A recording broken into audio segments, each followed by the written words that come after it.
हरियाणा वासियों ने मन बना लिया है भारतीय जनता पार्टी को जिताने का, कमल का फूल खिलाने का। देश में जिसकी सरकार होती है हरियाणा वाले उसकी सरकार बनाते हैं।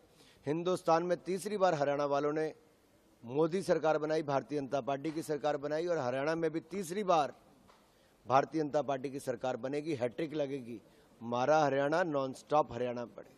देखिए, जहां तक हिमाचल की कांग्रेस की सरकार है, चुनाव से पहले 2 साल पहले इन्होंने कहा था 1500 रुपया महीना महिलाओं को देंगे, 2 रुपये किलो गोबर खरीदेंगे, 100 रुपये लीटर दूध खरीदेंगे, 300 यूनिट बिजली के मुफ्त में देंगे, सेब के मुंह मांगे दाम देंगे, ओल्ड पेंशन स्कीम देंगे।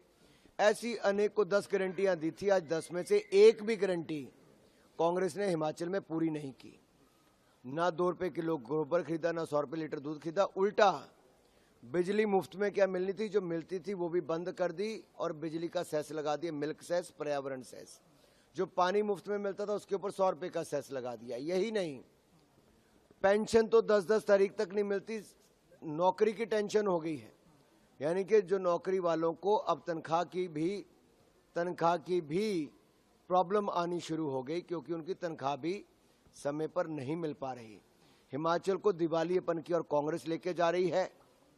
तनख्वाह देने के पैसे नहीं दिख रहे, और जो फॉर्म इन्होंने चुनाव से पहले हिमाचल वासियों से भरवाए थे वो फाड़कर कूड़ेदान में फेंक दिए। वो फॉर्म आज तक कहीं दिखते नहीं हैं। अभी हाल में सोनिया गांधी जी, राहुल गांधी जी, प्रियंका गांधी जी हिमाचल आए।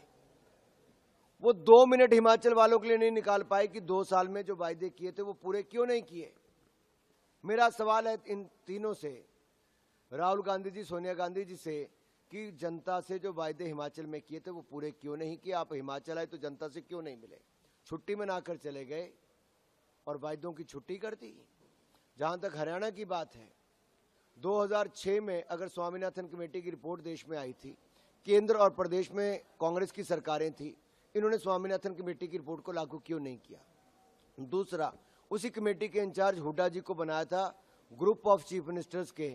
हुड्डा जी ने किसानों को न्याय क्यों नहीं दिलाया, एमएसपी को लीगल गारंटी क्यों नहीं बनाया।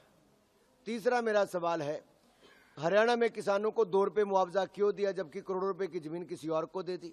नेशनल हेराल्ड वालों को जमीनें दे दी हरियाणा की सरकार ने, बिल्डरों को जमीनें दे दी हरियाणा की सरकार ने। ये कांग्रेस वालों ने किया था। और जब 500 रुपये मुआवजा आया तो उसके लिए 1000 रुपया पहले बैंक में जमा करा के खाता खुलाना पड़ा, और 1000 रुपये के लिए भी कई चक्कर काटने पड़े बैंक खाता खुलाने के लिए। चौथा सवाल है मेरा, कर्नाटक में 1200 किसानों ने आत्महत्या कर ली। राहुल गांधी जी, कर्नाटक की कांग्रेस की सरकार ने क्या किया। खड़गे जी और राहुल गांधी जी कितनी बार वहां पर गए, हुड्डा जी कितनी बार उनका हाल पूछने गए। सवाल यह है कि कुछ नहीं करना चाहते। हमने हरियाणा के किसानों को आय बढ़ाने का काम भी किया है, और यहां पर हम 10,000 रुपया पीएम किसान सम्मान में जो 6,000 मिलता है, अब उसके साथ अब यहां पर 10,000 रुपया किसानों को मिलेगा हरियाणा में, और 3100 रुपये में धान की खरीद होगी। ये भाजपा की गारंटी है। 24 की 24 फसलों पर खरीद होगी। हरियाणा वासियों ने मन बना लिया है भारतीय जनता पार्टी को जिताने का, कमल का फूल खिलाने का। देश में जिसकी सरकार होती है हरियाणा वाले उसकी सरकार बनाते हैं। हिंदुस्तान में तीसरी बार हरियाणा वालों ने मोदी सरकार बनाई, भारतीय जनता पार्टी की सरकार बनाई, और हरियाणा में भी तीसरी बार भारतीय जनता पार्टी की सरकार बनेगी, हैट्रिक लगेगी। मारा हरियाणा, नॉन स्टॉप हरियाणा पड़े।